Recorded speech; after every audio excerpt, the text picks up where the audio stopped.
Au-delà des émotions, cette décision du jury d'appel soulève de sérieuses interrogations juridiques.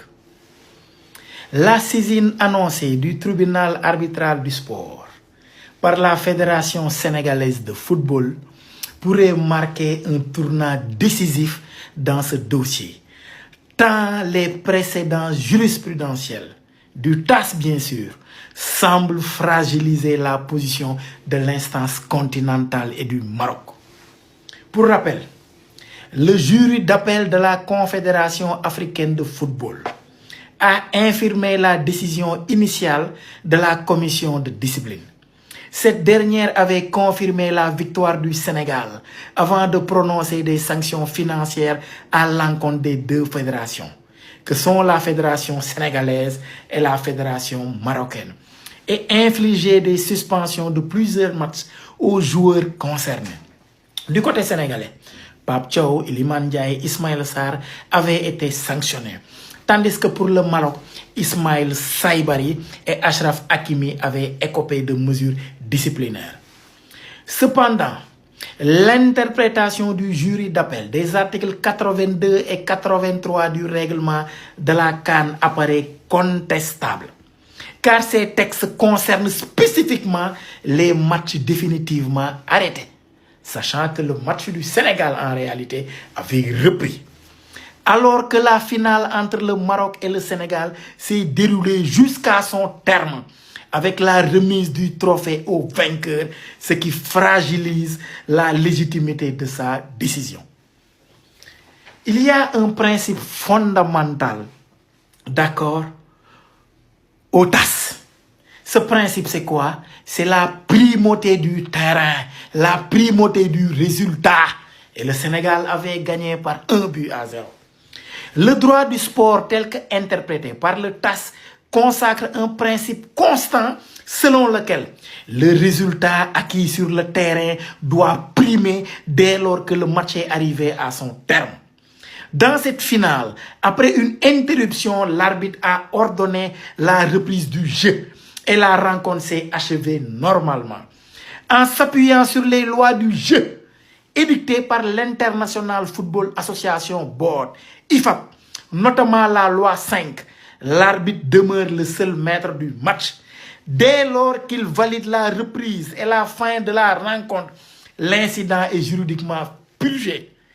Dans ces conditions, transformer a posteriori un match terminé en forfait apparaît en contradiction avec ce principe fondamental, d'accord, et la jurisprudence du TAS. Par conséquent, le Maroc n'a aucune chance au TAS et le Sénégal se verra, d'accord, retourner son titre de champion d'Afrique et de vainqueur de l'édition 2025. Une jurisprudence constante au TAS. Plusieurs décisions emblématiques du TAS viennent conforter cette lecture. La décision du tribunal arbitral du sport dans l'affaire Serbie contre Albanie en 2014 constitue une jurisprudence majeure du TAS dont peut se prévaloir le Sénégal. Dans ce match des éliminatoires de l'Euro 2016, interrompu dans un contexte de forte tension sécuritaire, l'UEFA avait initialement sanctionné l'Albanie d'un forfait 3-0 pour refus de jouer. Saisi, le TAS a annulé cette décision, estimant que le refus n'était ni clair ni volontaire et que les conditions de sécurité ne permettaient pas la reprise. Il a ainsi consacré un principe majeur en droit du sport, selon lequel un forfait ne peut être retenu qu'en cas de refus manifeste et définitif de jouer, ce qui n'est pas le cas pour le Sénégal. Une position qui renforce l'argument du Sénégal, dès lors qu'aucun abandon clair ne peut être établi et que le match est allé à son terme. Dans le cas du Sénégal, la situation apparaît encore plus claire, puisque non seulement il n'y a pas eu de refus de revenir jouer, mais le match a repris et s'est terminé. Brahim Diaz a frappé son penalty et Pape Gueye a marqué ce magnifique but. Autre référence, la demi-finale retour entre Chelsea FC et le FC Barcelone en 2009 en Ligue des Champions. Vous vous rappelez de Drogba, marqué par de fortes contestations arbitrales. Malgré la volonté des Anglais d'annuler le résultat du match, après plusieurs irrégularités, le TAS a confirmé que les incidents relèvent de sanctions disciplinaires sans remettre en cause le résultat acquis sur le terrain. Une ligne constante qui consacre la primauté du score final.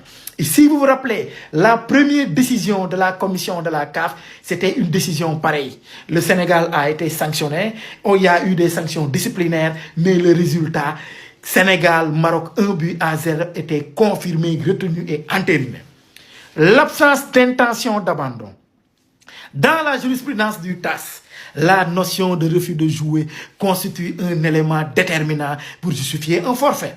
Dans ce dossier, aucun élément ne permet de caractériser une telle intention. Les joueurs sénégalais sont restés sur le terrain et ont contribué à l'apaisement de la situation. Des leaders comme Sadio Mané ont œuvré pour permettre la reprise du match. La poursuite et la fin de la rencontre traduisent une volonté manifeste de jouer. Dans ces conditions, la qualification de forfait apparaît juridiquement contestable. Une incohérence réglementaire de la CAF. Au-delà du fond, la décision du jury d'appel semble également en contradiction avec ses propres textes. L'article 59 du règlement prévoit qu'une équipe déclarée forfait peut être disqualifiée de l'édition suivante. Or, le Sénégal n'a pas été exclu de la CAN 2027 prévue au Kenya, en Tanzanie et en Ouganda. Cette absence de sanctions complémentaires révèle une incohérence. Si le forfait est juridiquement fondé, la disqualification devrait logiquement suivre. Dans le cas contraire, la décision perd en crédibilité. Vers une annulation probable au TAS. À la lumière de ces éléments, la décision de la CAF apparaît juridiquement fragile.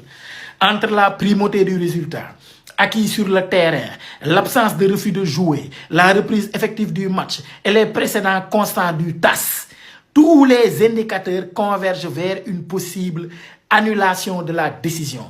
Le Sénégal semble ainsi disposer d'arguments solides pour obtenir gain de cause. La bataille se déplace désormais sur le terrain du droit international du sport, où la jurisprudence du TAS pourrait une nouvelle fois faire prévaloir la logique du jeu sur les décisions administratives contestées.